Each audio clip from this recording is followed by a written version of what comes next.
Good morning dear students. कल हमने आपको निश्चित अवधि का जमा खाता, संचयी सभावधि जमा खाते के बारे में पढ़ाया था और आज हम पारिवारिक बचत के विनियोग के अन्य माध्यमों के बारे में पढ़ेंगे। चलिए शुरू करते हैं आज की क्लास। पारिवारिक बचत के विनियोग के मुख्य तथा अधिक लोकप्रिय माध्यम डाकघर तथा बैंक ही हैं, यानी कि डाकघर और बैंक ही हैं। परंतु इनके अतिरिक्त कुछ अन्य माध्यम भी उपलब्ध हैं जिन्हें कुछ परिवारों द्वारा निश्चित रूप से अपनाया जाता है। इस प्रकार के मुख्य माध्यमों का संक्षिप्त विवरण निम्नलिखित है। भविष्य निधि योजना। अब हम पढ़ेंगे भविष्य निधि योजना के बारे में। सरकारी एवं कुछ गैर सरकारी संस्थानों में स्थायी रूप से नौकरी करने वालों के लिए बचत का यह एक उत्तम साधन है। यह एक सरकारी योजना है। इसके अंतर्गत स्थायी पदों पर कार्य करने वालों के वेतन में से प्रति माह एक निश्चित राशि काट ली जाती है, यानी जो उन्हें वेतन दिया जाता है उसमें से एक निश्चित राशि काट ली जाती है तथा उसे भविष्य निधि खाते में जमा कर दिया जाता है। भविष्य निधि योजना भी दो प्रकार की होती है। एक प्रकार की योजना में कर्मचारियों को छूट होती है कि वे कम या अधिक, यानी उनका मन चाहे ज़्यादा या कम, जितना भी चाहे उतना अंश इस खाते में जमा करवा सकते हैं। इस योजना के अंतर्गत जमा धन पर वार्षिक दर से ब्याज मिलता है। कार्य से अवकाश प्राप्त करने अथवा नौकरी छोड़ने के उपरांत उसका कुल जमा धन ब्याज सहित मिल जाता है, यानी जब हम कार्य समाप्त हो जाता है या हम कार्य छोड़ देते हैं तो वह हमें ब्याज सहित हमारा पैसा हमें वापस मिल जाता है। भविष्य निधि योजना के दूसरे प्रकार के अंतर्गत कर्मचारियों के वेतन में से एक निश्चित भाग काट लिया जाता है तथा उससे भविष्य निधि खाते में जमा करवा दिया जाता है। इस योजना के अंतर्गत कर्मचारी को रोजगार देने वाले कार्यालय या संस्थान को भी इस खाते में संबंधित कर्मचारी के नाम से उतनी ही धनराशि प्रतिमाह जमा करनी पड़ती है। इस प्रकार कुल जमा राशि को बैंक के एक खाते में जमा करा दिया जाता है। इस योजना के अंतर्गत जमा धन पर भी वार्षिक ब्याज प्राप्त होता है, यानी कि हमें दोनों पर वार्षिक ब्याज मिलता है। अवकाश प्राप्त करने के समय कर्मचारी को अपने भविष्य निधि खाते में जमा कुल धन प्राप्त हो जाता है। इसके अंतर्गत जमा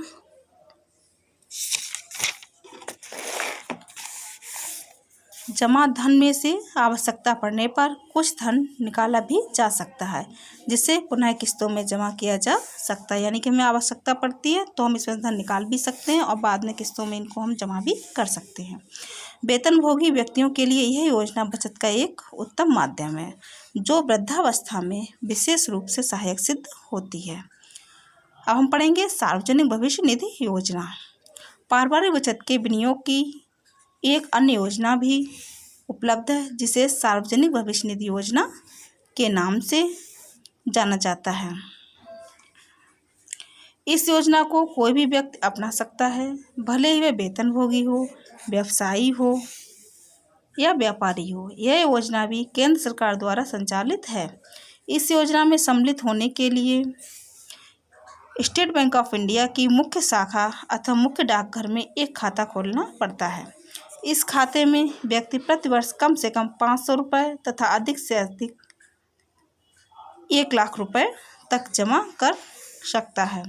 यह धनराशि एक साथ जमा की जा सकती है तथा किस्तों में भी। इन्हें हम थोड़ा थोड़ा करके भी जमा कर सकते हैं और एक साथ भी जमा कर सकते हैं। सार्वजनिक भविष्य निधि योजना के अंतर्गत खोले गए खातों को 15 वर्ष तक चालू रखना अनिवार्य है।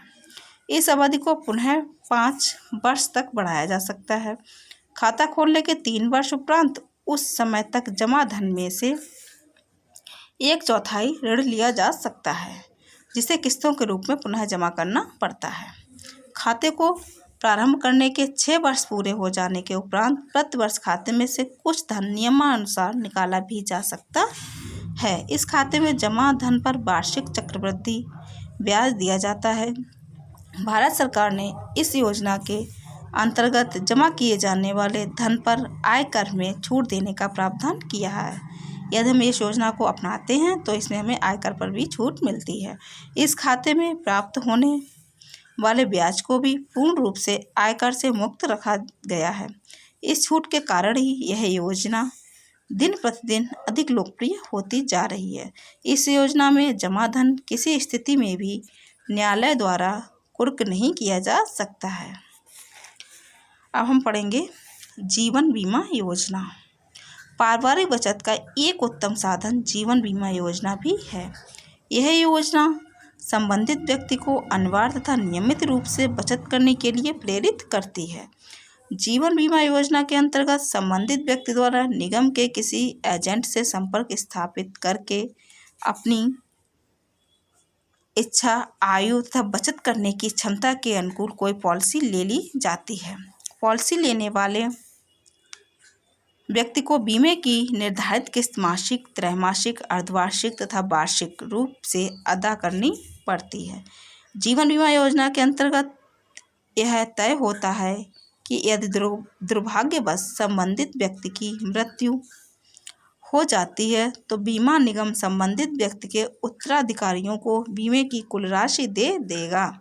यदि व्यक्ति बीमे की अवधि पूरी हो जाने के उपरांत भी जीवित रहता है तो बीमे की कुल राशि उसे स्वयं ही मिल जाती है। इस प्रकार जीवन बीमा योजना बचत के विनियोग का उत्तम साधन होने के साथ ही परिवार के सदस्यों के भविष्य को सुरक्षा प्रदान करती है। जीवन बीमा निगम ने विभिन्न योजनाएं प्रारंभ कर रखी हैं, जिनका स्वरूप एक लाभ भी भिन्न भिन्न रूपों में होता है। जीवन बीमा योजना बचत एवं सुरक्षा की एक उत्तम योजना है। यह योजना संबंधित व्यक्ति के उत्तराधिकारियों के लिए भी विशेष रूप से लाभदायक है। अन्य बचत योजनाओं के अंतर्गत धन जमा करने की स्थिति में संबंधित व्यक्ति की मृत्यु हो जाने पर उसके परिवार वालों को उतना ही धन वापस मिलता है जितना उसमें जमा किया होता है, परंतु जीवन बीमा योजना के अंतर्गत ऐसी स्थिति में परिवार के सदस्यों को वह संपूर्ण धन मिल जाता है। जितने पॉलिसी होती है वह सारा पैसा हमें मिल जाता है जितने की पॉलिसी ली गई होती है, भले ही उसमें केवल कुछ किस्तें ही जमा की गई हों। इसके अतिरिक्त जीवन बीमा योजना का धारक यदि आवश्यकता पड़े तो एक निश्चित सीमा में निगम से ऋण भी ले सकता है। इसके अंतर्गत जमा की जाने वाली किस्तों पर नियमानुसार आयकर में भी छूट मिलती है। कल पढ़ेंगे हम यूनियन ट्रस्ट ऑफ इंडिया के बारे में। चलिए आज की क्लास यहीं पर समाप्त करते हैं। Thank you.